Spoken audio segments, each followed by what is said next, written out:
My daughter was in a car accident, clinging to life. I trembled as I dialed Marcus's number. It rang over a dozen times before he answered. From the other end, I heard a woman's flirtatious laughter and elegant music. Honey, Luna needs your Rh-negative blood, rare blood type. You have to. I'm with Tiffany for her birthday. I can't leave, he interrupted, his voice laced with impatience. What's the hospital for? Let them figure it out. If money can solve it, don't bother me. Marcus, that's your daughter. I was seething with rage. Aren't you annoying? Tiffany's about to blow out her candles. I'm hanging up. The dial tone was a piercing assault on my ears. A minute later, Tiffany updated her social media post.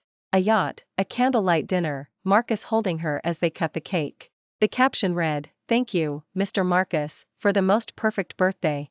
I slumped against the wall, my body turning cold. Suddenly, at the end of the desolate hallway, a tall figure slowly walked towards me. It was Marcus's sworn enemy, Ethan. I wiped away my tears. Mr. Ethan, a partnership? I'll help you take over the goo, and you'll be a father to my daughter. What do you say? Ethan's deep-set eyes locked onto mine. The family's ancestral rule is no divorce once married. Are you certain? I'm certain. No divorce, I replied, my voice resolute. He suddenly smiled, extending his hand to me. Hello, Mrs. Ethan. Let's make time to get the paperwork done. Under my astonished gaze, he rolled up his sleeves and walked into the emergency room. How could he? Was he also Rh-negative blood, rare blood type? The blood transfusion was timely. Luna was temporarily out of danger and transferred to the ICU for observation. I looked at her tiny body, riddled with tubes, my heart feeling as though it had been fried in boiling oil. Luna's accident happened because Marcus had taken her to meet Tiffany. They had an argument, Tiffany turned to leave, and Marcus went after her. Luna stumbled ing behind them and was hit by a speeding motorcycle. Passers-by took Luna to the hospital, but Marcus never showed up. Just then, my cell phone suddenly rang. It was Marcus. I swiped to answer and put it on speakerphone. Grace, stop calling me. Tiffany has a headache because of your incessant calls. How's Luna? His voice was agitated. Thanks to you, she didn't die, I said, my voice icy. She only survived because of a blood donation from an outsider. Outsider? Marcus scoffed. Tiffany was right, how could the hospital possibly be out of blood? Grace, you'd lie about your daughter's life and death just out of jealousy? You truly don't deserve to be a mother. I was trembling with anger. Alright, if Luna's fine, I'm hanging up. Tiffany wants to watch the sunrise early tomorrow. Marcus, I cut him off, every word dripping with ice. Let's get a divorce. Divorce? Marcus sounded as if he'd heard a joke. What's gotten into you? Just because I didn't rush back? Is the hospital just for show? Have you forgotten your family went bankrupt? Without me, you and that sickly child will be out in the cold. Don't you worry about it. I hung up directly and looked at Ethan. Mr. Ethan, is our offer of cooperation still valid? Ethan nodded solemnly. Of course. As soon as you finalize things with Marcus, we can get married anytime.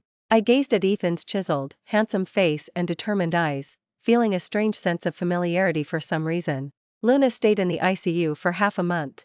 During this time, Ethan was constantly by my side. Marcus didn't even make a phone call, yet he was constantly active on Tiffany's social media post. On the first day, he waited downstairs at Tiffany's place, his car trunk filled with roses. On the 6th day, they went shopping together, bought matching couples rings, and shared the same milkshake. On the 15th day, Luna finally left the ICU. I pleaded with Marcus to come see her, but he said he was busy, only to turn around and accompany Tiffany to an art exhibition. Even though I had already decided to divorce, my heart still felt inexplicably bitter. Suddenly, a thermos was placed in my hand. It was Ethan. The tips of his ears were red, and he turned his head away. This ginger and jujube tea, I brewed it myself. Try some. My heart warmed slightly. I took it and drank a large mouthful. It's delicious. Thank you. I'll stay here and watch, you go back and rest, he said with a firm tone. Fearing I might refuse, he added, Luna might wake up tomorrow, you should get her some clothes. I swallowed the words I was about to say and nodded gratefully at him. The moment I stepped through the front door, I was met with a jarring sight. On the sofa, two people were entangled. Marcus was pinning Tiffany, one hand holding her wrists above her head. Tiffany's face was flushed, her eyes full of desire. They only separated when they saw me enter. My heart felt as though it had been pierced by a boulder, leaving only a numb void. Don't misunderstand, Grace, Tiffany purred. Marcus was just trying to snatch some embarrassing childhood photos from me. No need to explain, I said, walking straight towards the stairs. Carry on. Marcus's face darkened. Grace, Luna is still in the hospital, and you just left her there to come back here? Oh, so you do remember Luna is in the hospital? I shot back, and Marcus's face stiffened. Too fed up to bother with him any further, I continued upstairs. Stop. Marcus suddenly grabbed my arm and violently flung me away. I fell heavily to the floor. Marcus! Tiffany shrieked. She walked over to Marcus, patted his chest, and glared at me with furious eyes. Grace, Marcus is just worried about his child, how can you be so heartless? I was so enraged, I almost laughed. Just as I lifted my head, my gaze suddenly fell upon her neck, that familiar colorful string. I had woven it myself, and Luna's protective amulet was hanging from it. Luna had been sick. KLY since birth. On her 100th day, my mother, frail with illness, undertook a grueling, devout pilgrimage, laboriously climbing a 5,000-meter snow-capped mountain to pray for this protective amulet for her. On the day of the accident, the protective amulet was missing. And it turned out to be hanging around Tiffany's neck. Blood rushed to my head instantly. I lunged forward to snatch the protective amulet. Slap. A resounding slap landed hard on my face, with such force that my ears rang, and half my face instantly went numb. Marcus stood in front of Tiffany. A flicker of regret crossed his face, immediately replaced by deeper fury. Grace! What are you doing? Didn't you say the protective amulet was lost? Why is it with her? Give it back to me! I screamed. It's just a piece of junk. Is it worth all this? Marcus scowled, his tone filled with impatience. Apologize to Tiffany first. You scared her. Apologize? She stole my daughter's belongings, and now I'm just taking it back, yet I have to apologize to her? The feeling of humiliation gnawed at my heart. I bit down hard on my lower lip, the taste of rust filling my mouth. My gaze fixed on the colorful string around Tiffany's neck.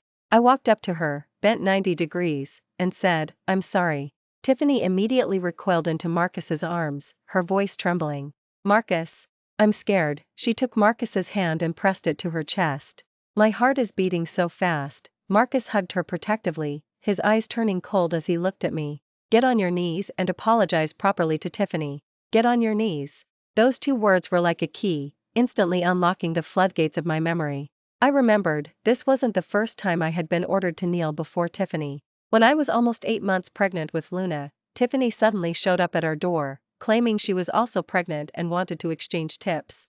Seeing me drink soup, she said she was hungry, having not eaten all day. I offered her a bowl. As I handed it over, the bowl mysteriously tilted, spilling all over her. It wasn't even hot, yet she let out a blood-curdling scream. Immediately after, she miscarried. Marcus went mad, convinced I was jealous and had intentionally harmed her. Disregarding my impending delivery, he forced me to kneel by Tiffany's hospital bed for 7 days and 7 nights straight. My knees were so swollen they were barely recognizable, and every time I tried to stand, it felt like stepping on knives. Later, Luna was born prematurely and stayed in an incubator for a long time, her body always frail. I always suspected that the torment of those 7 days and nights had sown the seeds of her weakness. How foolish I was then, actually believing it was my own carelessness, consumed by guilt, allowing them to torment me. A strong metallic taste filled my mouth, my tongue tasted the salty tang of the soft flesh I had bitten through. Since I had already made up my mind to divorce, I would never compromise for Marcus again. While they expected me to kneel again, I swiftly took a few steps forward and directly yanked the protective amulet from Tiffany's neck. But after I removed the colorful string, I found a gold pendant hanging from it, not the protective amulet my mother had prayed for. Where's my protective amulet? I asked, my eyes blazing red. Oh, so that flimsy piece of paper was a protective amulet, she feigned surprise, pointing upstairs. Well, it's ripped up and flushed down the master bedroom toilet. If you want it, Grace, she giggled behind her hand, why don't you fish it out yourself? I lunged up and rushed to the 2nd floor. In the master bedroom toilet, several familiar pieces of yellow shredded paper were unmistakably floating. Grace! Are you insane? Marcus rushed up, grabbing my arm as I reached out. It's just a worthless piece of paper, isn't it? It's not worthless paper. It's Luna's protective amulet. It's my mother's last keepsake. For Luna. I pushed him desperately, but he didn't budge. I watched helplessly as he pressed the flush button. Whoosh, the shredded paper swirled and vanished instantly. Overwhelmed by anger, my vision went black, and I knew nothing more. When I opened my eyes again, I saw the stark white ceiling of a hospital room. Marcus sat by the bed, awkwardly peeling an apple. Luna, I shot up, my vision blurring. What's the rush? Marcus pressed me down, his tone impatient. The doctor said you have low blood sugar, lie still. How long was I unconscious? 2 hours. He peeled off a piece of apple and offered it to me. Eat some. 2 hours, alright, I sighed in relief. I pushed his hand away. I need to see Luna. His face suddenly darkened. Grace, how long are you going to keep up this act? An act? What did he mean? Just as I was about to ask, he suddenly gripped my chin with a vicious force. Tiffany looked into it. Luna just had a minor scrape. You bribed the doctors to insist on an ICU stay. Grace, you truly are underhanded. He forcefully threw me back onto the bed. I stared at him incredulously. A minor scrape? Luna was in the ICU for half a month. If only you had gone to see her. Enough. That day, when you mentioned a blood transfusion, I already felt something was off. Tiffany even defended you, saying you had your reasons. Ha, reasons. You claim to love Luna, yet you tell such lies. Aren't you afraid of karma? Marcus, I didn't. Tears welled up in my eyes, but I stubbornly refused to let them fall. Then tell me, who was so kind, and so coincidentally appeared at the hospital, to give Luna a blood transfusion? Rh-negative blood, rare blood type, as far as I know, there are only a few in the entire city. My throat tightened. Ethan's name was on the tip of my tongue, but I swallowed it back. I couldn't say it. Marcus hated him to the bone. If he knew Ethan had donated the blood, I dared not imagine what he would do to Luna. A profound sense of powerlessness washed over me. I opened my mouth, my voice weak. Marcus, if you have any conscience left, go see her, just for a moment. She's about to wake up. Marcus's cell phone rang then. He glanced at the screen, and his expression instantly softened. Tiffany? She's awake. It's nothing, just a little trick. Alright, I'll be right back to be with you, wait for me. Marcus, I'm giving you one last chance to atone. Go see your daughter, otherwise, you'll never get another opportunity. My asking him to see our daughter wasn't an act of forgiveness on my part, I simply didn't want our daughter to be disappointed. Marcus scoffed, looking down at me condescendingly. Grace, stop playing games with me. Do you really think I'll believe what you say? Seeing the resolute coldness in his eyes, I felt like I was plunged into an ice cellar. 10 years of marriage, and when I said our daughter was dying, he didn't believe me. I said the protective amulet was important, and he scoffed. Yet, Tiffany's flimsy claim of a minor scrape he treated as gospel. In that moment, I suddenly felt a sense of release, no longer forcing anything. Seeing my silence, Marcus's anger intensified. Grace, you're on your own. He slammed the door and left. I knew it was time to end all of this. A ridiculous marriage, a laughable love, which almost cost my daughter her life. Marcus, you'll get what's coming to you soon enough. The hospital room was deathly silent. After a long while, the phone rang. It was Ethan. Grace, Luna seems to be waking up, you should. I pulled out the 4-needle, disregarding my cold sweating body, and stumbled out. Luna's tiny body was sunken in the hospital bed, her face pale.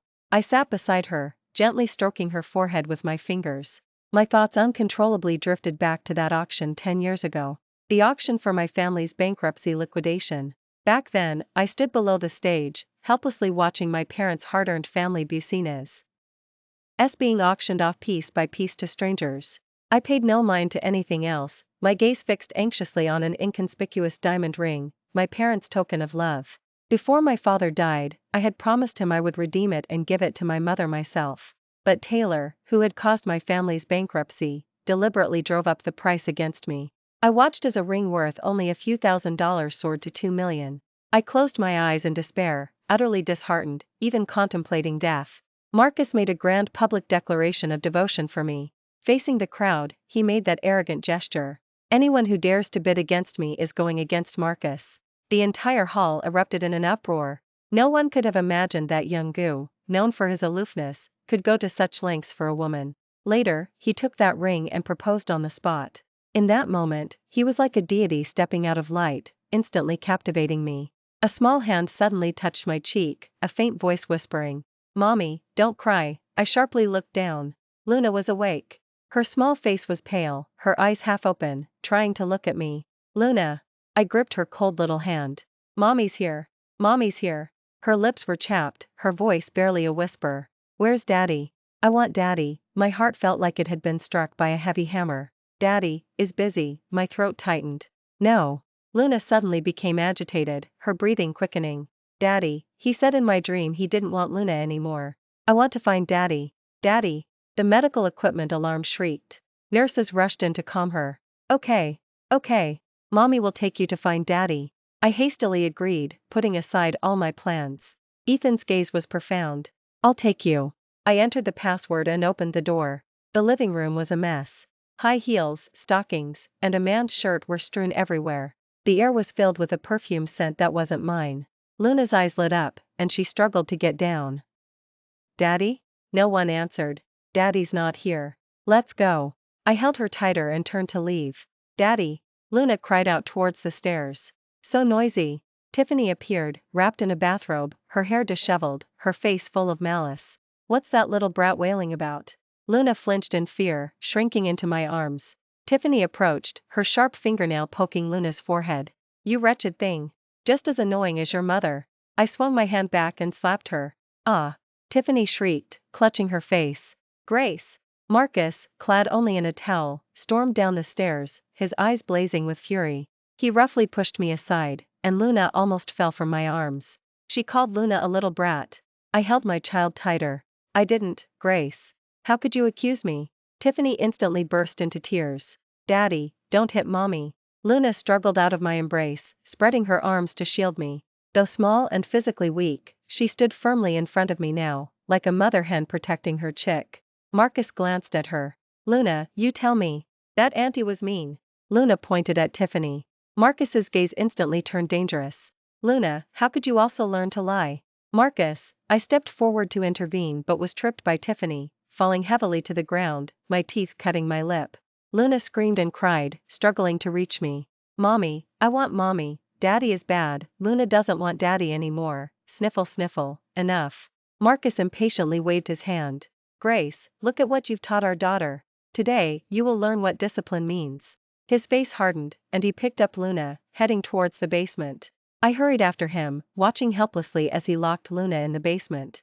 Marcus, I beg you, she's just a child, your own daughter. I'll kowtow to you. I'll kneel for you. Please, let her go. Through the iron door, Luna cried hysterically. I desperately kowtowed to Marcus, but his face only grew darker. Gra. I'm Luna's biological father, can't I discipline her? Marcus yanked me up from the ground and dragged me to the iron door. Tell her to apologize to Tiffany, and she can come out. I gently patted the door. Luna, did you hear what Daddy said? Apologize, quickly apologize. No, Luna didn't do anything wrong. Sniffle sniffle. Bad Daddy. Marcus, the child is still small. Can I apologize for her? I'll kowtow, I'll admit fault, I'll endure whatever Tiffany wants. Please spare Luna, she's still sick. I knelt at his feet, pleading desperately. You are simply unreasonable. Marcus violently shoved me away, then turned and walked out. The sound of high heels echoed from above. It was Tiffany. Tisk, tsk, how pathetic. I almost feel sorry for you. As she spoke, she tossed down a set of keys. Without time to wonder about her intentions, I fumbled with the keys and quickly opened the door. However, the moment I stepped into the basement, a sudden powerful shove from behind, and then, Luna and I were locked inside together. The basement was narrow and windowless. Luna cried until she was exhausted, sobbing in my arms, her body burning hot. Mommy, it's so dark. Luna's scared. Don't be scared, Mommy's here. I patted her, my heart twisting in agony. After an unknown amount of time, the smell of smoke wafted through the door crack. Cough, cough, Luna coughed violently. The smoke grew thicker and thicker. Waves of heat radiated through the door. It's on fire. I desperately kicked the door. Marcus, open the door. No one answered. Flames began to lick at the door cracks. Thick smoke billowed, and Luna and I soon found it impossible to breathe. Just before consciousness slipped away, I suddenly heard Marcus's voice. Grace. Luna. But immediately after, came Tiffany's obstructing voice. Marcus, you can't go in, it's too dangerous. But, I already gave Grace the keys just now. She must have left ages ago. This fire is suspicious. Maybe Grace started out of anger. Marcus, if you insist on going in, Tiffany will go with you. Cough, cough, cough. She let out earth-shattering coughs. Marcus, indeed, panicked. He picked up Tiffany and strode away. A sarcastic smile tugged at my lips, and I completely lost consciousness. 2 hours later, the fire was extinguished. As expected, neither Luna's nor my body was found inside or outside the mansion. The man, accompanying Tiffany as she received an 4 drip at the hospital, had a somber expression. He pulled out his cell phone and sent me a text message. Grace, I'm giving you one last chance. Bring both of you well and safe, and apologize to Tiffany, or else. The chat box showed typing, but I didn't wait. I tossed my cell phone directly into an airport recycling bin. Marcus got my cell phone 3 days later. At that time, he was with Tiffany, taking photo booth pictures.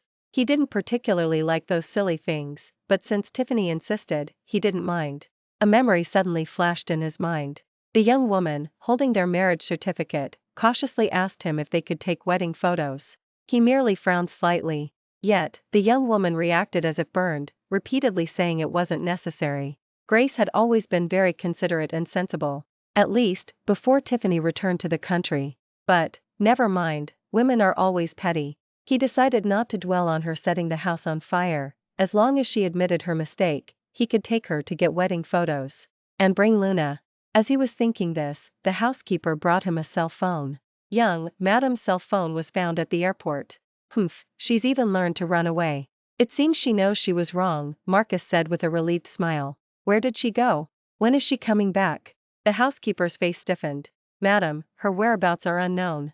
A sudden emptiness struck Marcus's heart.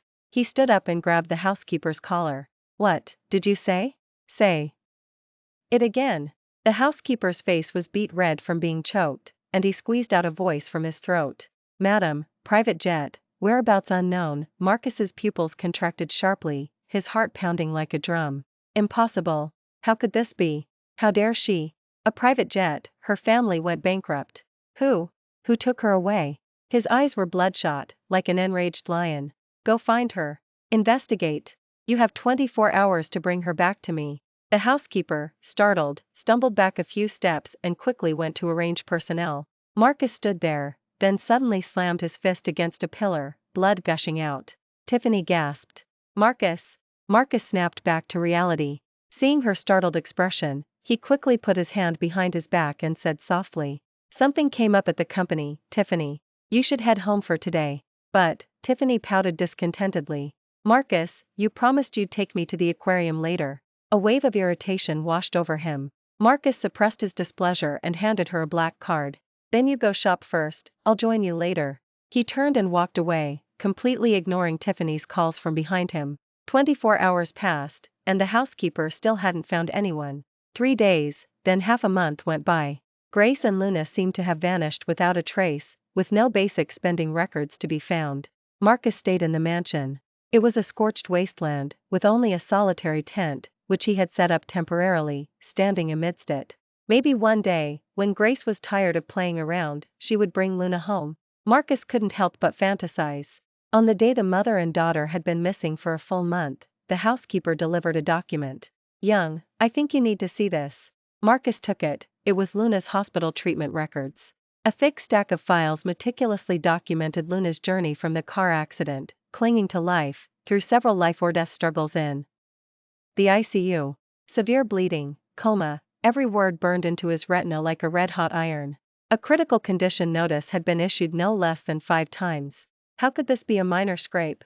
The anxiety and fury in his heart suddenly found an outlet. Marcus sped all the way, rushing straight into Tiffany's home. Marcus, you finally came to see me. Tiffany's home was filled with luxury items. She greeted him with a sweet smile, twirling to show off her new dress. I bought it especially for you, isn't it pretty? Her answer was a sharp, resounding slap. Marcus clutched the file tightly, the papers twisting and deforming in his hand. A minor scrape? He suddenly looked up, flinging the file hard at Tiffany's face. Is this what you called a minor scrape? Tiffany's sweet smile instantly froze, and a flicker of panic crossed her eyes. Marcus, I only heard it from someone else. Heard it from whom? Marcus advanced, step by step, the immense pressure making her stumble backward. Or rather, you made it all up to make me utterly despise them, mother and daughter? No. Marcus, I love you. Tiffany lunged forward, grabbing his arm, her eyes tear-filled. I was just so afraid of losing you. Love me? Marcus sounded as if he'd heard the biggest joke. He roughly threw Tiffany away, his eyes filled with contempt. Years ago, you ran off with that wealthy businessman old enough to be your father without a word. Now he's bankrupt, and his legal wife threw you out, so you came flying back to cling to me like a fly to a scent of blood. Tiffany, you call that loving me? You didn't think I wouldn't look into your background, did you? If it weren't for boredom, do you think I would bother with you? A cheap whore like you, who'd sleep with anyone. Every word he uttered was like a poisoned whip, flaying Tiffany raw, leaving her face ashen white like a ghost. Tiffany, you've only ever loved money, Marcus sneered. I don't really care about that, but you shouldn't. He have messed with my wife and daughter. He dialed the housekeeper, his voice devoid of emotion. Call the police. My black card has been illegally used. Suspect, Tiffany. Marcus, how could you do this to me? Tiffany completely broke down, screaming hysterically. You'll never find that bitch Grace. She ran off with your short-lived little brat and some other man a long time ago. You deserve this. Before she could finish, 2 bodyguards, like towering figures, had already restrained her. Marcus waved his hand in disgust, as if brushing away a speck of dust. Do what you want with her. Afterwards, find her a nice place where I never have to see her face again. Tiffany's venomous curses were dragged further and further away. Marcus collapsed dejectedly onto the living room floor. He unconsciously scanned the treatment records on the floor, and the blood transfusion slip bearing Ethan's name suddenly caught his eye. Provence, France. Sunlight filtered through the grape arbor, casting dappled patterns on the canvas. I focused on mixing oil paints, my brush depicting the blooming lavender fields of the vineyard. Not far away, Ethan knelt on the grass, carefully adjusting the flower wreath on Luna's head. Luna giggled, her little face flushed with health, no longer showing any signs of illness. She reached out her small hand and gently poked the man's prominent nose. Uncle, piggyback ride, she announced in a childish voice, opening her short arms. Luna, don't be naughty, I said, stopping her. The little girl's face instantly fell. Ethan's eyes crinkled with a gentle smile, and he gave Luna a SHHH gesture. He bent down, his broad back becoming the safest seat. He steadily carried the giggling little one who was covering her mouth, the sunlight outlining the most tender silhouette, until a hoarse voice broke the tranquility. Luna.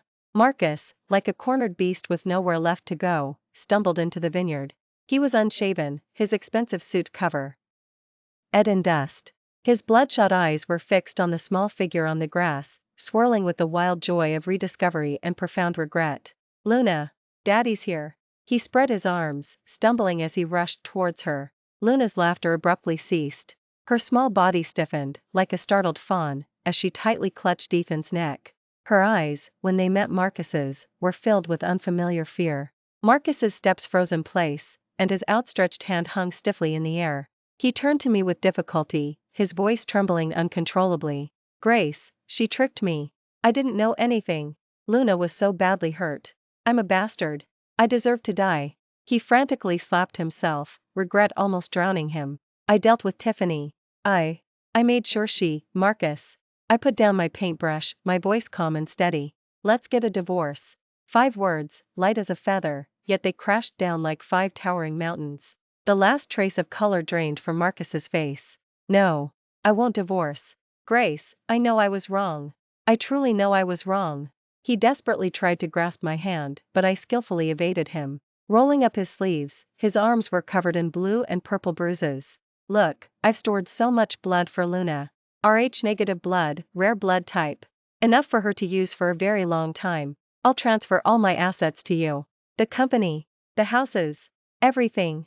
Just please, forgive me, to me? I sneered.